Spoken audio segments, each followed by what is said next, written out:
tomó ese punto de corte para hacer la evaluación. Obviamente, antes de ese punto de corte, habría otras patologías. ¿Qué sucedió en el siglo XVIII?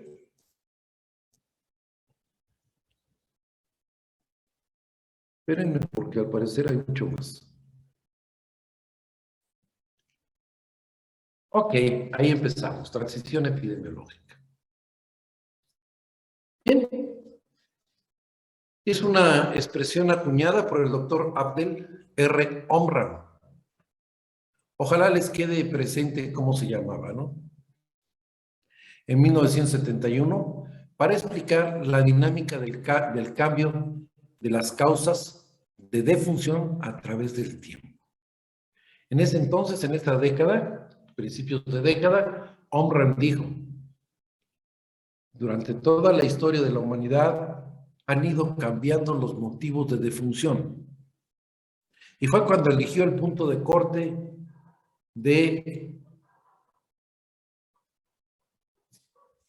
el siglo XVIII en los países de Europa Occidental. Me puedo detener y preguntarles a ustedes qué sucedió en el siglo XVIII en los países de Europa Occidental.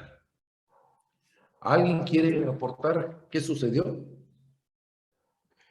Quiero comentarles que la cultura no va en contra de la medicina, ¿eh? Sí, doctor, la revolución industrial. Muy bien, sucedió la revolución industrial. Gracias, Steffi. Pues sí, y esa revolución industrial nos llevó al cambio de patologías. Antes de eso, vamos a repetir ahorita, pero antes de eso, lo que sucedía es que la gente moría frecuentemente de procesos infecciosos. ¿Por qué razón? Porque las condiciones sanitarias nos llevaban a padecer enfermedades. El fecalismo al aire libre era frecuente. De hecho, había comunidades donde subían las casas y abajo eran estercoleros, ¿no? Fue después cuando hicieron las fosas sépticas. Pero también en ese siglo XVIII empezaron a hacer un sistema de drenaje y la dotación de agua potable, o tentativamente potable. La empezaron a intubar. Al igual que la producción de alimentos, se empezó a hacer en forma industrial, una forma metódica y sistemática que permitía que los niveles nutricionales de la gente se elevaran. Fueron una serie de campos que fueron cambiando nuestra forma de enfermar y morir. Hubo una reducción de la incidencia de enfermedades infecciosas y parasitarias. Obviamente nos lavábamos las manos, teníamos un sistema de drenaje muchos, y otros descubrimos hacer las fosas sépticas o enterrar nuestras heces fecales para evitar el contaminarnos. Aumento de las tasas de mortalidad de enfermedades crónico-degenerativas y por causas externas. Esto ya fue en esa época algo esencial. Al disminuir la mortalidad por infecciones, empezó a incrementarse la mortalidad por crónico-degenerativas y por accidentes.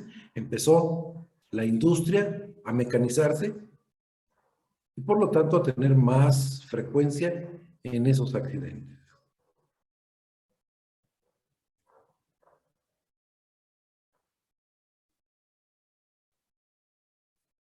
Según McKeown, esta primera reducción de la mortalidad se produjo por la modernización agrícola, que aportó mejoras en nutrición, tales como el aumento de la cantidad de alimentos disponibles, como ya se los estaba comentando. Cambio en los criterios de higiene del agua y de la leche, así como la construcción de desagües. Para muestra, un botón. Si nosotros vemos o nos autoanalizamos cuántos periodos gripales hemos tenido en los últimos 2 años, o en el último año 9 meses, vamos a sorprendernos, ¿no?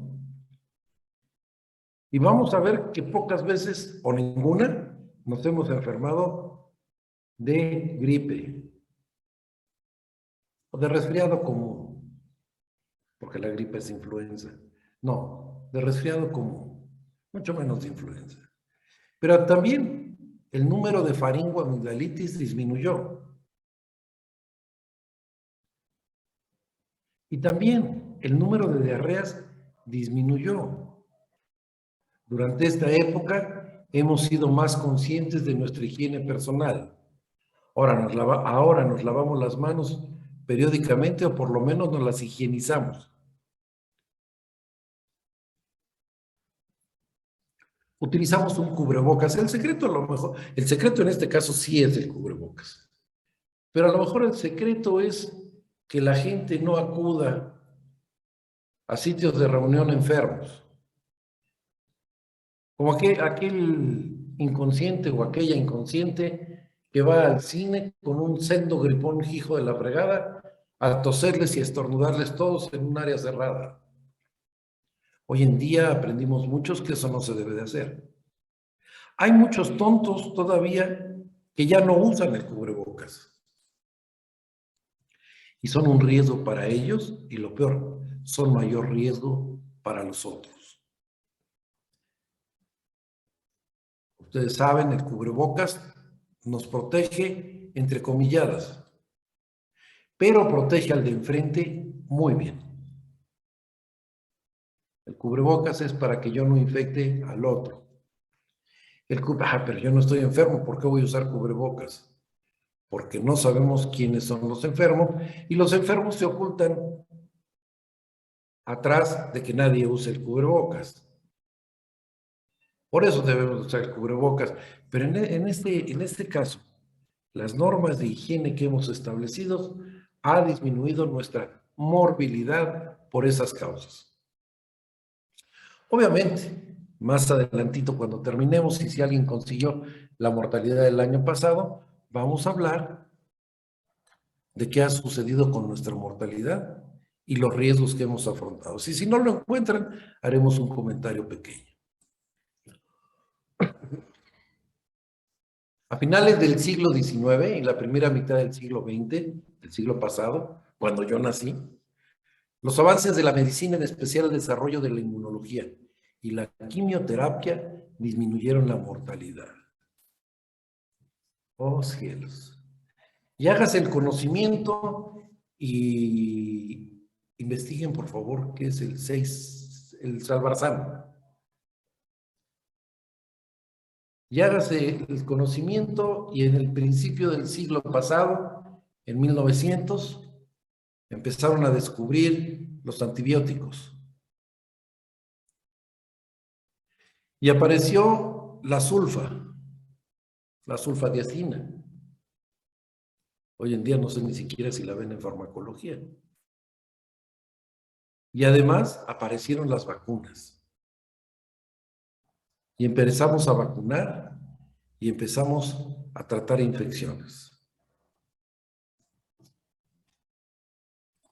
Entre 1886, finales del siglo XIX, y 1890, son los finales del siglo XIX, la antisepsis, el uso de guantes y cubreboca, redujeron a la mitad la mortalidad quirúrgica.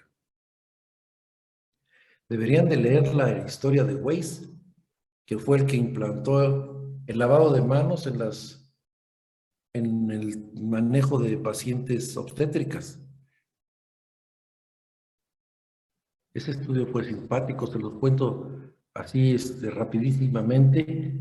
Resulta que había dos salas, una donde atendían a las parturientas, las matronas, las parteras atendían a las parturientas y curiosamente entre parto y parto se lavaban sus manos. Pero en la otra sala era de médicos y entonces pues ellos lo saben todo, son dioses. ¿Quién les va a detener en algo? Y además de dioses y sabelotodos eran mugrosos. Y atendían a una señora y se iban a atender la otra y no higienizaban sus manos para que vieran cómo trabajaban con sangre. Y obviamente al pasar de una señora a otra señora, pues causaban la fiebre puerperal y con ello la muerte. no había antibióticos.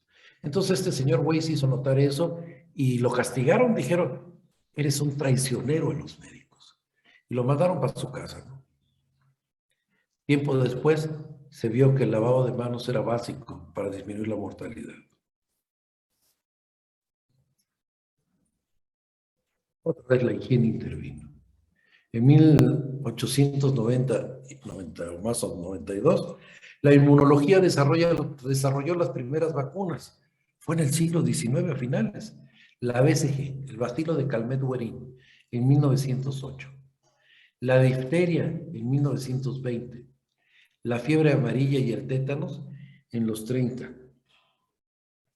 La polio, sarampión, rubiola en los años 50 y 60. Nos detenemos tantito en la polio porque ahora hay un poquito de confusión. Hay dos tipos de vacuna, la de virus vivos atenuados y la de virus muertos.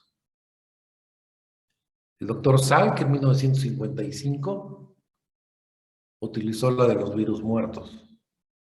Se sigue utilizando como refuerzo. Y durante muchos años estuvimos usando la vacuna Sabin. La de virus muertos es inyectable. La Sabin es en gotitas. Es un enterovirus. Se desarrolla en el tracto intestinal y entonces le dábamos gotitas. Durante mucho tiempo para erradicar esto, desde 1980 que se hicieron los días nacionales de vacunación, perdón, en 1986, los días nacionales de vacunación, entre el 86 y el 89, días nacionales de vacunación, y entonces se aplicaba la Sabin. Y con eso contuvimos la polio en todo el continente americano. Aún no se erradica de la faz de la tierra. Hay países que todavía tienen polio. Muchos de ellos, por la gente intransigente, antivacunas. Tienen que hablar de algo, ¿no? Entonces ya no compran su jabonzote y se van al lavadero a lavar y a soltar el chisme, ¿no? Ahora sueltan el chisme en las redes, causan gran confusión y la gente no se quiere vacunar. Oh cielos. Terrible trabajo. Regresando a nuestro tema, se empezaron a crear las primeras vacunas. Y hemos avanzado muchísimo en cuanto a vacunas. Hemos avanzado a humanidad, ¿eh? La aplicación del Salvarsan, las sulfonamidas y la penicilina permitieron el tratamiento de enfermedades como la sífilis y la septicemia. Apunten, por favor, Salvarsan. Culturalmente aprendamos lo que es el Salvarsan.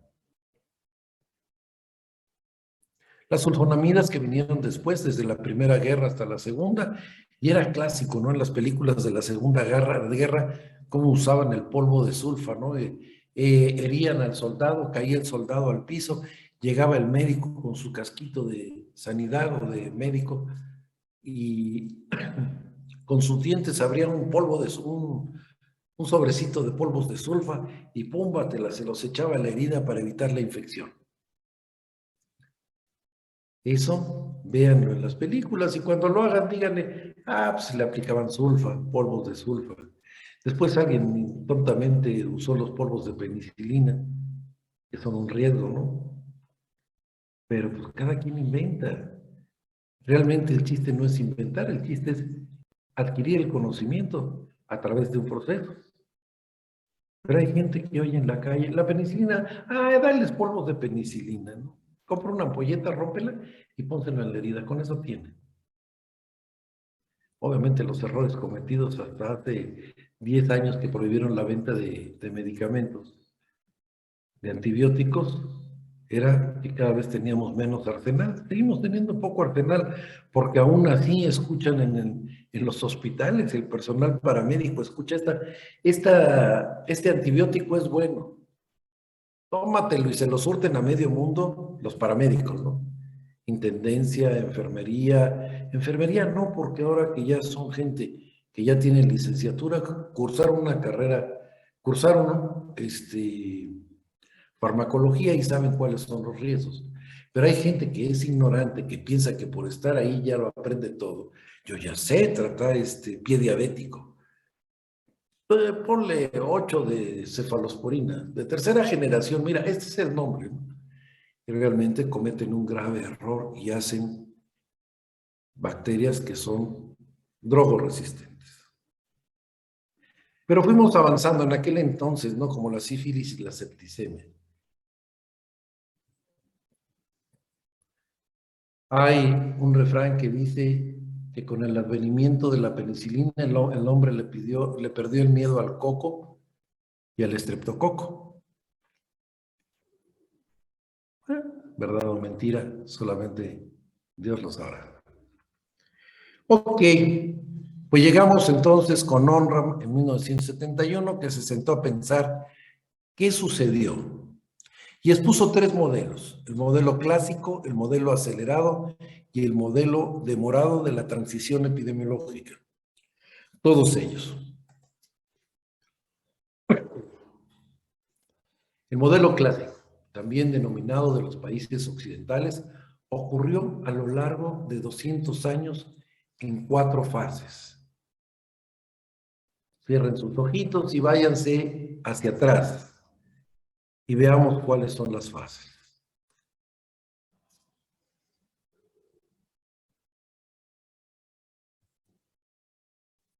La primera fase, las fases de la pestilencia, la hambruna, la peste. Recuérdense los que tuvieron la oportunidad de ver la película El Médico, cómo se desarrollaba la peste bubónica, cómo se encerraban y cómo le partía el queso a grandes cantidades de población. Eso sumado al hambre, obviamente que eran grandes epidemias lo que se padecía en esos tiempos. Poca higiene. Después vino la fase de la diseminación de las pandemias. El hombre empezó a viajar con mucho mayor frecuencia. Y pudimos cruzar el océano Atlántico. Ya hablo de pudimos, no porque yo sea chupín, para nada. Hablo porque pudimos como humanidad empezar a establecer comunicación los unos con los otros. A veces abusivamente, ¿no? Pero, pues se dio.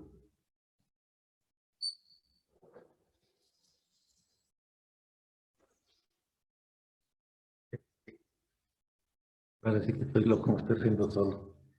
No, tengo una ardillita y tengo una perra que es duranguense, digo yo, casi llega a Chihuahua.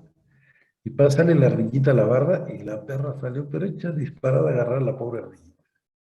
La ardillita iba por la manzana que le pongo diariamente y la perra se lo impidió. Bueno, después de eso, después de esas pestes, hambrunas, la diseminación de pandemias, porque empezamos a visitarnos los unos a los otros, a atravesar los océanos. Benditos españoles, se les ocurrió traernos la sífilis y la viruela. Oh cielos, cuánta cultura.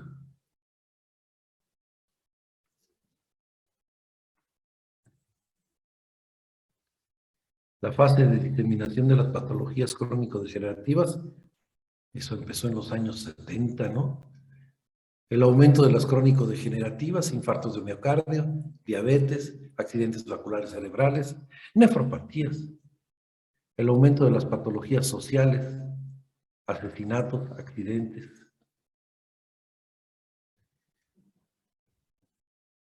Guerras. El modelo acelerado, ese fue durante 200 años como ha ido transicionando la epidemiología. Pero hay países que han tenido modelos acelerados. Y el ejemplo de es en el que la transición ocurrió en los últimos 50 años. ¿Cómo? Japón, países de Europa y la ex Unión Soviética.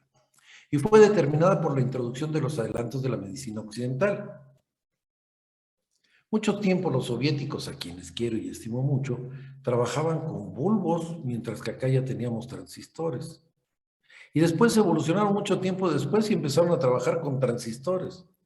Mientras que de este lado ya se utilizaba, ya habían desaparecido los transistores y se utilizaba otro tipo de tecnología, ¿no?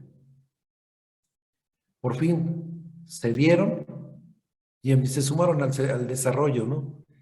Y empezaron a crear sus propios elementos que ya no eran tan rudimentarios. Lo mismo sucedió en Japón después de la posguerra. Los japoneses no se sentaron a justificarse, ni a dolerse, ni a decir ayúdenme, ni la fregada. Los japoneses se sumaron, se pusieron a trabajar y empezaron a desarrollarse en todos aspectos.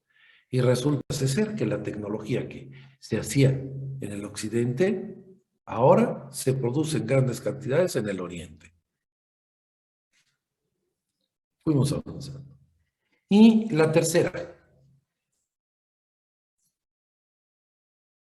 Déjeme ver. Roger y Hackerman proponen una etapa híbrida que aplica cuando las causas de la muerte presentan características de retorno hacia fases anteriores por la importancia que adquieren enfermedades emergentes. El concepto emergente y reemergente ustedes ya lo tienen. ¿Me pueden dar el ejemplo de una enfermedad emergente?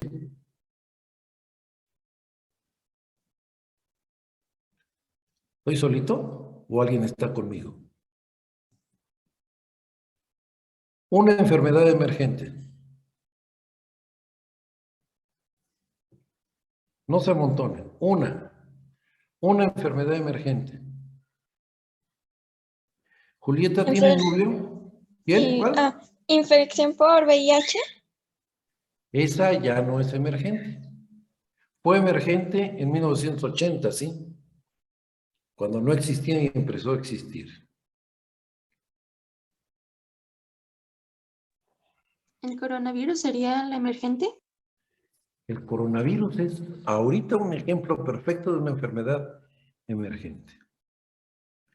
Julieta García, tiene cuernos, hija, ¿por qué? ¿Tiene novio? Es que, pues es para los cuernudos, perdón. ¿Por qué tiene cuernos, hija? ¿Va a jalar la carreta de Santa Claus? ¿Usted se está poniendo estos cuernos, hija? Sí, ¿En serio? sí, bueno, donde está la cámara se pueden poner los filtros. Qué bien. Me parece bien, hija. Bien, enfermedades emergentes como el SIDA, el ébola y las reemergentes como el cólera y el dengue. Vamos a hablar, y de aquí la confusión, emergentes como el SIDA. Sí, el SIDA fue emergente en 1980, hoy ya no es emergente, ¿no? Ahora ya es una endemia. Ya tenemos el SIDA presente. Y no hemos podido controlarlo del todo, ¿no? Podemos curarlo, pero no, más bien, podemos disminuir su impacto, pero no curarlo.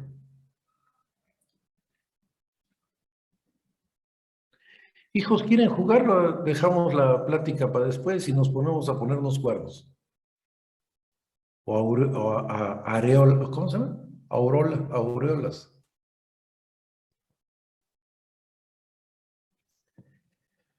El dengue reemergente. El dengue hace 4 años en nuestra comunidad fue un proceso emergente. No teníamos dengue nosotros y de repente apareció la enfermedad. Oh cielos. Fue emergente para nosotros porque nunca habíamos tenido dengue a estas alturas. Y me refiero a las alturas sobre el nivel del mar. Obviamente, es endémico en las costas, ¿no? Se eliminó el dengue, llevamos 4 años sin dengue. Si llega a entrar el dengue, pues va a ser reemergente, ¿no? Y obviamente va a ser, ahí sí va a ser mucha culpa de las autoridades. Porque en aquella vez lo que sucedió es que bajaron la guardia, dejaron de fumigar y llegó el dengue. 2 comunidades sumamente golpeadas. Celaya, 2 municipios, Celaya y Juventino Rosas.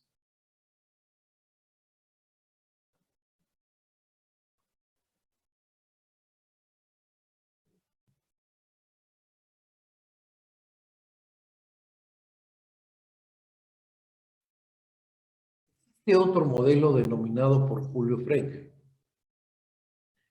Julio Frenk, mexicano, ampliamente conocido, fue secretario de Salud en el sexenio de Fox y fue el brillantemente que propuso el Seguro Popular. Honestamente, el doctor Julio Frenk es una persona que es sumamente inteligente, maravilloso, pero que su trabajo siempre ha estado hecho atrás de un escritorio. Entonces propone modelos teóricos muy buenos, o sea, teóricamente son muy buenos, pero aplicativamente no tanto. Existe otro modelo denominado por Julio Frenk en 1989, el modelo prolongado polarizado. Tenemos que cambiarle al híbrido, ¿no? Está diseñado para países de ingresos medios en los que la declinación de la mortalidad ocurrió en periodos menores de 70 años. De 1950 a la fecha, nuestra mortalidad ha cambiado. No ha declinado, persiste, pero ha cambiado. Obviamente, sí ha disminuido en el sentido de que tenemos una mayor expectativa de vida. Hemos ganado 4 o 5 años más de vida. Hemos evolucionado. Este modelo de Julio Frenk, denominado polarizado, presenta reducción significativa de las enfermedades infecciosas, pero no están bajo control. Sus tasas se mantienen relativamente altas. Y si nosotros vemos nuestras causas de mortalidad, pues nuestra primera causa de mortalidad, ¿cuál va a ser? No sé. ¿Cuál es, hijos? Julieta.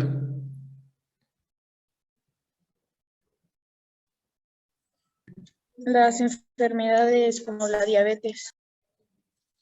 La diabetes es la segunda, ocupa el segundo y tercer lugar en los últimos 20 años, ¿no? Pero Bueno, las actualmente ahorita es coronopatías, el COVID. Que Las actualmente es el COVID. Las coronopatías ocupan el primero, segundo lugar. Y actualmente, en el año pasado, obviamente que el COVID rompió marca, ¿no? Porque fue una gran cantidad. De tener una frecuencia más o menos de 800,000 defunciones por año, con el COVID nos pasamos 1,300,000, ¿no? Eso lo vamos a comentar al final. Y ya llegamos al final. En 1940, fíjense nada más qué cosas tan simpáticas, ¿no? Había diarreas y enteritis. La expectativa de vida no rebasaba los 40 años de edad. Las gripes y las neumonías, todas atribuibles a falta de higiene. Paludismo. Muertes violentas o accidentales. Sarampión. Causa de muerte el sarampión. Hoy en día casi lo tenemos en control. ¿Alguien sabe cuándo fue nuestro último brote de sarampión? ¿Y cuántos casos fueron? Sí, son ustedes los de medicina, ¿verdad? No son los de gerontología, ni los de nutrición. ¿Saben cuándo fue el último brote en nuestro país de sarampión?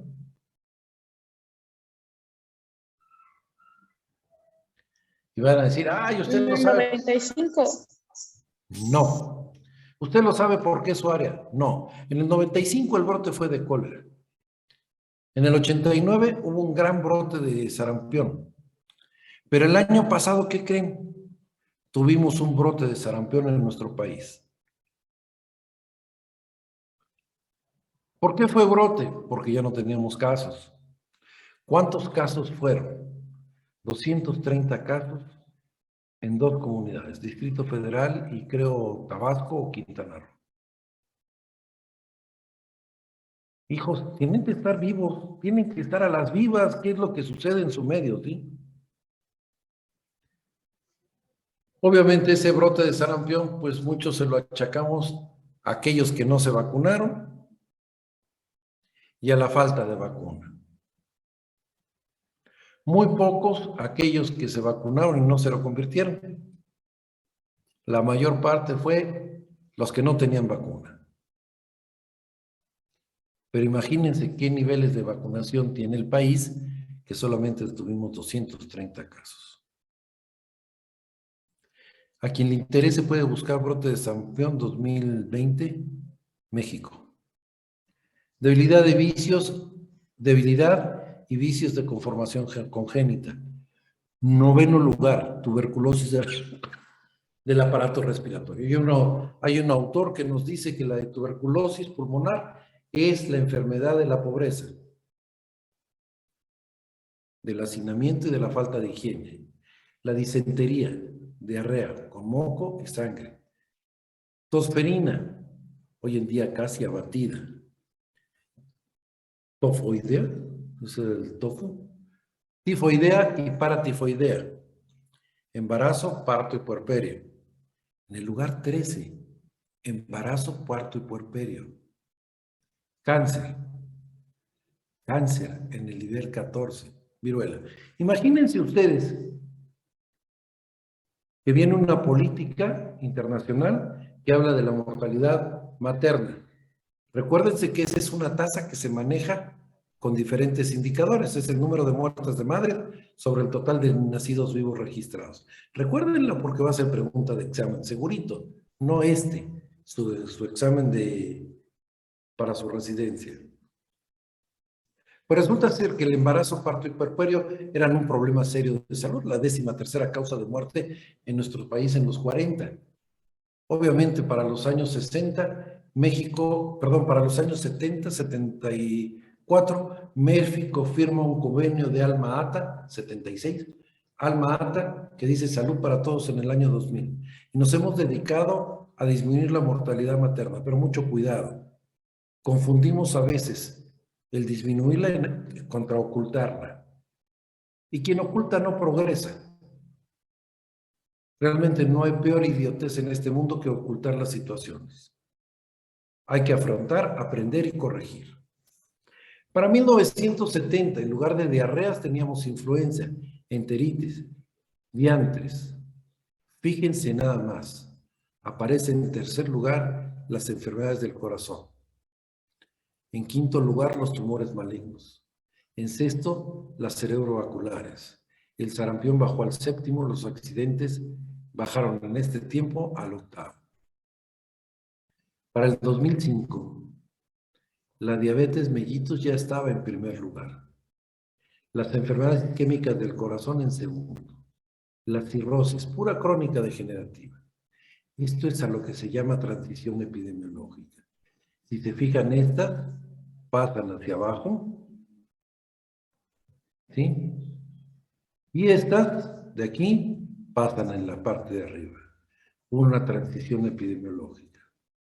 Para 2005, que todavía no cambiamos mucho, tenemos un serio problema. La desnutrición calórico-proteica.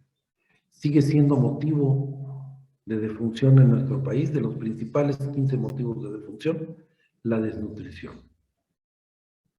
Es a lo que se refiere procesos híbridos, o a lo que se refería el doctor Julio Frenk. No terminamos de salir de unos cuando todavía no podemos salir de los... No podemos dejar de entrar a unos cuando todavía no salimos de otros. Pero aparecen ya diferenciados los tumores de tráquea, estómago e hígado. Vamos a ver, aquí estábamos. La transición epidemiológica de la que hablamos. Antes las infecciones intestinales eran 491, ahora son 4. Antes el SIDA no existía, ahora son 4.6. La diabetes mellitus, antes casi no existía, ahora hay 67. Vean ustedes cómo está la transición epidemiológica. ¿Cómo cambiamos de los años 70 a los años 90? Transición epidemiológica es el cambio que se observa por diferentes situaciones y es necesario estudiarlas para aprenderlas. A la última tabla que tengo, pues ya tenemos las enfermedades del corazón. Déjenme ver de cuándo es. Debe ser del 85, que diga del 95 o algo, del 2005, 2015, 2005, por ahí. El total de enfermedades de corazón, primer lugar. Isquémicas del corazón, ahí va atrásito y si las sumamos, pues vamos un montón ya, serían 180 y tantas mil. Diabetes. En tercer lugar, los tumores malignos. Aquí miento. De las enfermedades del corazón, 77. De las 113,000, 77,000 son enfermedades isquémicas. Tumores malignos, 73,000. Accidentes. Hoy somos más laxos con nuestros hijos, les soltamos el vehículo más laxo, más rápido, los invitamos o los convocamos a tomar más fácil. Se van a la calle, agarran el coche y se embarran en el primer poste, ¿no? Y uno dice, no me explico cómo fue, sí, es tan buen muchacho, sí. Te estás justificando. Enfermedades del hígado. Siempre aquí mi duda ha sido saber si son atribuibles a la cirrosis hepática por hepatitis B o C, o bien son alcoholos nutricionales. Y entonces me lo contestaron y me dicen que alcoholos nutricionales son 12,559 de las 34,000. Las agresiones, si las vemos para este año, yo creo que se han incrementado bastante, ¿no? Enfermedades pulmonares. Diantres. Si se fijan de todas estas son crónico-degenerativas y sociales. Y hasta el 9º lugar empezamos con la influenza y la neumonía. Cosa que el año pasado fue totalmente disímbolo y no canta mal las rancheras, ¿no? Ciertas originadas en periodos perinatal, dificultad respiratoria, que es otro compromiso de estas perinatales a nivel internacional. Malformaciones congénitas, deformaciones, anomalías cromosómicas. Desnutrición sigue en las primeras 15. Ojalá ustedes ya como gente grande nos pueda decir qué vamos a hacer con la desnutrición.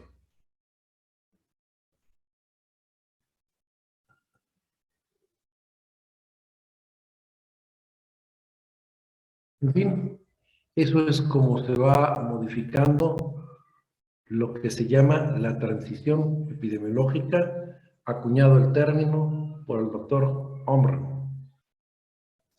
¿Comentarios o preguntas, hijos?